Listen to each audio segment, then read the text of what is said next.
Fala galera, professor Formiga Silvestre irado, o Formigão tá na área. Hoje estamos falando sobre nematódios, beleza? Falamos de o que é nematódios no quesito o que são equidizozoários, por que eles fazem equidise, e também trocamos uma ideia no vídeo anterior sobre pseudoceloma, o que significa que eles são vermes pseudocelomados.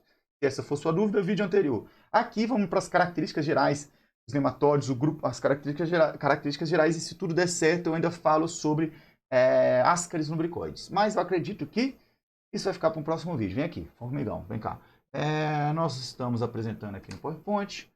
E a gente já troquei essa ideia com vocês. O filanematódios são vermes cilíndricos, de corpo cilíndrico, em comparação lá aos corpos achatados dos plateumintos, beleza?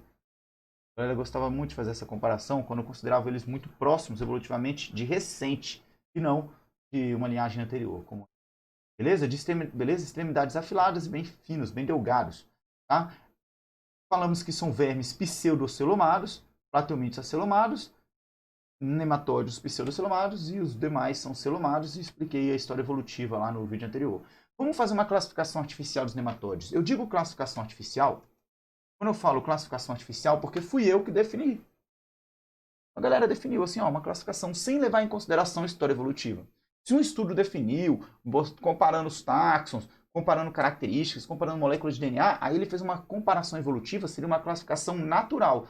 Nesse caso, não é uma classificação natural. Nesse caso, é uma classificação, portanto, artificial. Beleza? Não levando em consideração a história evolutiva. Então, vamos considerar duas classificações. Que são os nematódios de vida livre. Como assim vida livre, formiga? Esse aqui vive livremente comendo bactérias. Esse outro aqui vive livremente comendo raízes. Esse aqui vive livremente por aí, comendo fungos no solo. E esse aqui, esse nematóide, vive livremente em ambiente de água doce, ambiente aquático, tá? Na sua maioria das vezes, comendo outros nematóides, inclusive realizando muito canibalismo, tá? Então, esses vermes são de vida livre porque eles não são o quê? Não são parasitas. Então, tem os modos de vida livre e tem os parasitas. Dentro dos parasitas, a gente vai focar principalmente nos parasitas humanos, é lógico. Fechou? Olha aí. Ascaris lumbricoides, Necator americanus e Ancylostoma duodenale, Ancylostoma brasiliense e Vulcheria bancroft são os vermes que você tem que estar ligado na ponta da língua. Dentre desses vermes, você tem que dar destaque principalmente para a lombriga, beleza? E os vermes causadores do amarelão. Então, esses aqui são os principais dentro desses quatro. No entanto, esses aqui você tem que estar sabendo mesmo. Ainda tem um quinto que depois eu te explico. Vem cá comigo, formigão. Formigão. Por mais que a gente foque nos vermes, por mais que a gente foque nos vermes parasitas dos seres humanos, você tem que entender que dentro dos nematódios são grupos extremamente diversos e antigos na história evolutiva do planeta. Se você pega lá um punhadinho de solo, beleza? 1 metro quadrado de solo para cada lado, 1 metro para cada lado, 1 metro quadrado, você na superfície do solo, você vai ter não só milhões, mas você vai ter milhões e milhões de nematódios vivendo ali, beleza? São grupos extremamente estabelecidos. E vamos entender as características gerais dos nematódios, começando por sua anatomia. Então, formiga, qual é o verme exemplo que a galera utiliza como exemplo de observação? Que não é que pode ser até um padrão, mas que não pode não ser observado em outros nematódios. Mas, de maneira geral, o que a galera dá mais importância é para o verme Ascaris lumbricoides, o causador da verminose lombriga. Beleza? Opa. Apareceu um L maiúsculo ali, mas é um L em U. Fica ligado, hein? Esse daqui é sempre minúsculo. Epíteto específico, lumbricoide. Minúsculo. Beleza? Olha só aqui comigo. O que nós temos? Macho e fêmea. Então são animais dioicos. Fêmea e macho não estão no mesmo indivíduo. Beleza? A fêmea possui lá na porção posterior do animal, olha lá na figura, na porção posterior a fêmea possui um ânus e o macho, a fêmea possui um ânus diretamente e o macho possui uma cloaca. Formiga, o que é uma cloaca? Já se parou algumas vezes para perguntar o que é uma cloaca. Muitas vezes a galera lembra, a galinha tem cloaca. O que é uma cloaca, monstro? Monstrengo, uma cloaca é uma cavidade que comunica tudo. No caso da lombriga, essa cloaca comunica o aparelho reprodutor, foro genital, assim como o aparelho digestório, o ânus. Tudo cai lá na cloaca, beleza? Ou seja, espermatozoides e fezes são depositadas na cloaca, atravessam a cloaca. E dando uma sacada na cloaca ali, ó, aumentando, você consegue ver que na cloaca dos nematóides, saindo da cloaca do macho, tem uma espícula. Ah, eu acho que eu circundei aqui, ó. Espículas copulatórias. O macho, isso são espécies de espinhos que o macho penetra na fêmea para fazer a fixação da fêmea na hora da cópula, beleza? Aqui então é a parte posterior do animal, aqui é a parte posterior do animal. No caso, na fêmea, a ausência de espícula na fêmea. Ausência de espícula no indivíduo feminino, que só tem a porção do ânus lá, beleza? Não tem uma cloaca. Então vamos trocar uma ideia sobre a cópula. A fêmea, o poro genital está ali no meio do corpo, na porção mediana do corpo da fêmea. E o poro genital masculino está na porção posterior do corpo do macho. Então, velho, o grande lance é encaixar o poro genital masculino na parte posterior ao poro genital feminino, na porção do meio do corpo, na porção mediana do corpo. Então faz um famoso abraço. Você está vendo? Esse abraço amoroso aí, esse abraço para a cópula, as lombrigas fazem no seu intestino. Elas ficam lá se amando no seu intestino. Elas são amor puro, beleza? Se amando no seu intestino. Esse abraço amoroso, as lombrigas lá fazem no seu intestino, tá bom? Para que haja cópula. Aqui nessa microscopia eletrônica de varredura, demonstra essa cópula. A ideia é que as espículas no poro genital, ó, as espículas fixam a fêmea para que haja fecundação interna e não externa. Interna, beleza? Comigo. Quais são as verminoses causadas por nematóides? As verminoses causadas por nematóides, você tem que ficar ligado nessas quatro, como as que mais caem logo de cara, mas ainda tem a Oxyurus vermicularis ou Enterobius vermicularis. Parece que a espécie mudou de nome, causando aí uma doencinha. São parasitas, né? Essa doença, ela vai acarretar em que você pode sentir certas coceiras. E essas coceiras, coceira anal. Coceira o que, formiga? Anal. Pois é, esses vermes, Oxyurus ou Enteróbios, tanto faz da maneira que você quiser chamar no momento, depende da questão que você for resolver, eles terminam seu ciclo reprodutivo, as fêmeas terminam seu ciclo reprodutivo no ânus da pessoa, causando uma coceira acentuada, beleza? Formiga, então olha lá, esses aqui, ó, Ascaris lumbricoides, causador da lombriga, tem que ficar ligado nesse, logo de cara. Necator americanos e Ancylostoma duodenale, causador do amarelão, ou ancilostomose, ancilostomíase, tá? Esse talvez seja o principal termo, também pode ser necatoríase. Oxyurus vermicularis coceira anal, Ancylostoma brasiliensis é o bicho geográfico, beleza? Bicho geográfico.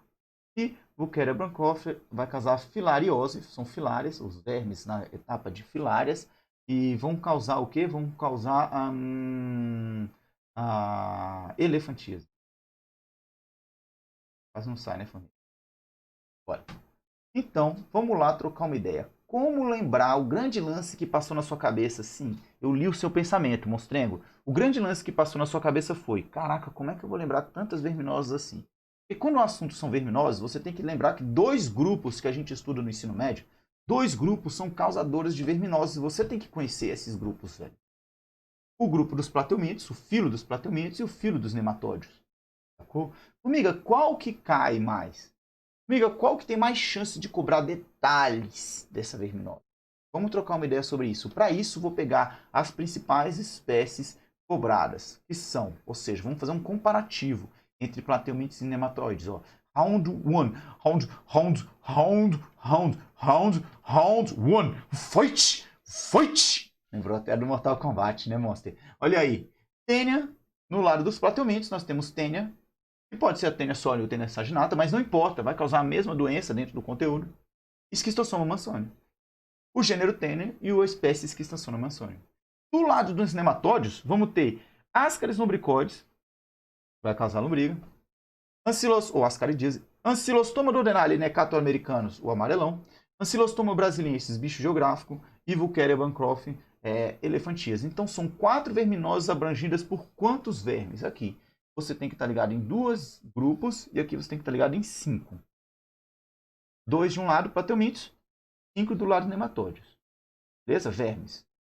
Sério mesmo, se você fosse examinador de prova, se você fosse organizar a prova lá, em 9 minutos, dá para dar mais uma ideia aqui. Se você organizar a prova e você quisesse cobrar riqueza de detalhes de uma verminose, quanto à riqueza de detalhes Qual você acha que a galera vai precisar, é necessário extrair maior quantidade de informação detalhada de cada ciclo de verminose?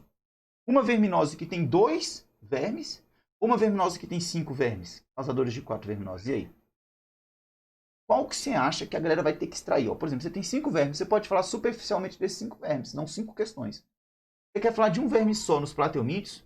Se você falar superficialmente, só dá uma questão. Para fechar as outras questões, você precisa detalhar mais. Então, monstrengos, presta atenção.